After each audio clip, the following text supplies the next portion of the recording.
Red Redondo and the Widow's War. Introduction. A town on edge. Red Redondo didn't go looking for trouble. He didn't have to. Trouble had a way of finding him. It was always the same story, some gang, some corrupt sheriff, or some rich landowner trying to squeeze the life out of a town. And Red? He wasn't the type to stand by and watch. This time, trouble had a name, Elias Thorne, a wealthy cattle baron who had his boot on the neck of a widow named Martha Briggs and the small ranching town of Hollow Creek. Red had just planned to stop for a drink. Instead, he found himself in the middle of a war. The story. The town of Hollow Creek was baking under the hot sun as Red rode in, dust clinging to his coat. It was a quiet town, but not in a peaceful way. This was the silence of fear. Red's sharp eyes took in the details. Shops half empty. People avoiding eye contact. A man sweeping his porch stopped mid-motion when he saw Red and hurried inside. He'd seen this before. The town was afraid of someone.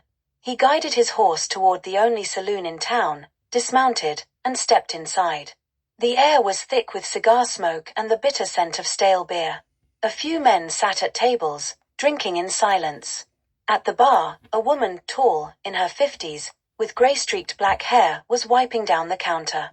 She gave Red a cautious look but didn't say anything. Red set a silver coin on the bar. Whiskey. She poured without a word. He took a sip and let the silence hang. When she finally spoke, her voice was low. "You ain't from around here." "Nope." She glanced toward the door, as if expecting trouble to walk in. "Then best you drink up and move on. Ain't safe for strangers." Red raised an eyebrow. "I find most places ain't safe for strangers. But I like to know who I should be watching." She hesitated, then sighed.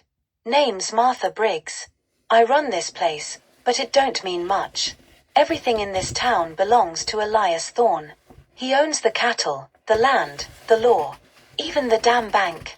Red took another sip. "That why everyone's walking around like ghosts?" Martha nodded. "Thorne's got a gang of hired guns running the town. His men drink for free, take what they want, and leave folks bleeding in the street. And now he wants my land." Red's gaze sharpened. "Your land?" Martha set the whiskey bottle down harder than she meant to. "My ranch. My husband's ranch. He built it up, worked it for 20 years. Thorne killed him last spring, made it look like a riding accident. Now he's trying to drive me out. Sent his men to rough me up last night." Red's jaw tightened.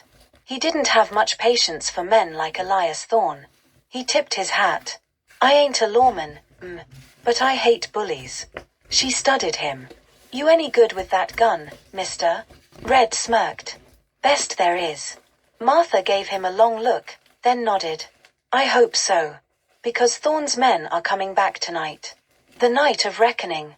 Dusk settled over Hollow Creek, painting the sky in bloody reds and deep purples.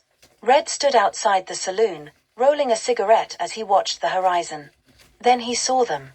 6 riders, coming in fast. Dust trailed behind them, their silhouettes sharp against the dying sun. Even from here, Red could see the malice in the way they rode, like they already owned the place. Martha stood beside him, rifle in hand. "That's Rufus Kane leading 'em. Thorne's right-hand man." Kane was tall, with a scar down his jaw and dead gray eyes. He pulled his horse to a stop in front of the saloon, smirking down at Red. "You're new," Kane said. Red flicked his cigarette away. "And you talk too much." Kane's smirk faded. He looked past Red at Martha. "We warned you, widow. You had your chance. But now, we ain't asking no more." Martha lifted her rifle. "You don't scare me, Kane." Kane chuckled. "Lady, I ain't here to scare you." He motioned to his men. "Burn it down." One of the outlaws pulled a bottle from his bag, kerosene. Red moved. Before the outlaw could light the rag, Red's Colt peacemaker was in his hand. A single shot cracked the air, and the outlaw dropped a bullet between his eyes. Everything went still. Then hell broke loose. The outlaws scrambled, grabbing their guns, but Red was already moving. Boom. A second man went down, clutching his gut. Kane drew and fired too slow. Red sidestepped, squeezed the trigger, and Kane's hat flew off as the bullet grazed his scalp. Martha fired from the porch, her shot catching one of the gang in the leg. He screamed, toppling from his horse. The last two outlaws turned their horses to run. Red fired twice more. Both slumped forward in their saddles, dead before they hit the ground. Silence. Kane lay in the dust, bleeding, shaking, eyes wide with fear.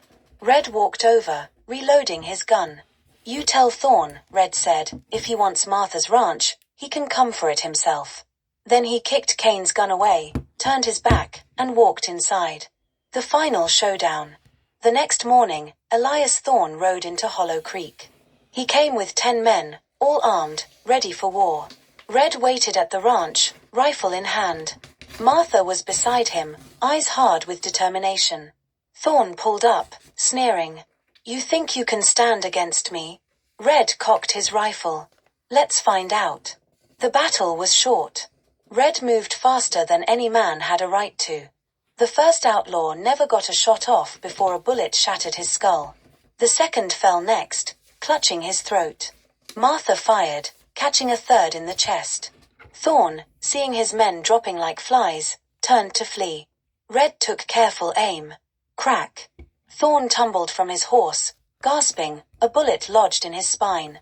He looked up as Red towered over him. Red stared down, expression cold. "You're done, Thorn." Thorn choked on his own blood, then went still. Epilogue, a town freed.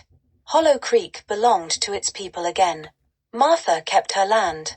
The town shook off its fear. As for Red, he rode out at dawn, leaving behind whispers of the fastest gun alive. Justice had come to Hollow Creek, and Red Redondo was already a shadow on the next horizon.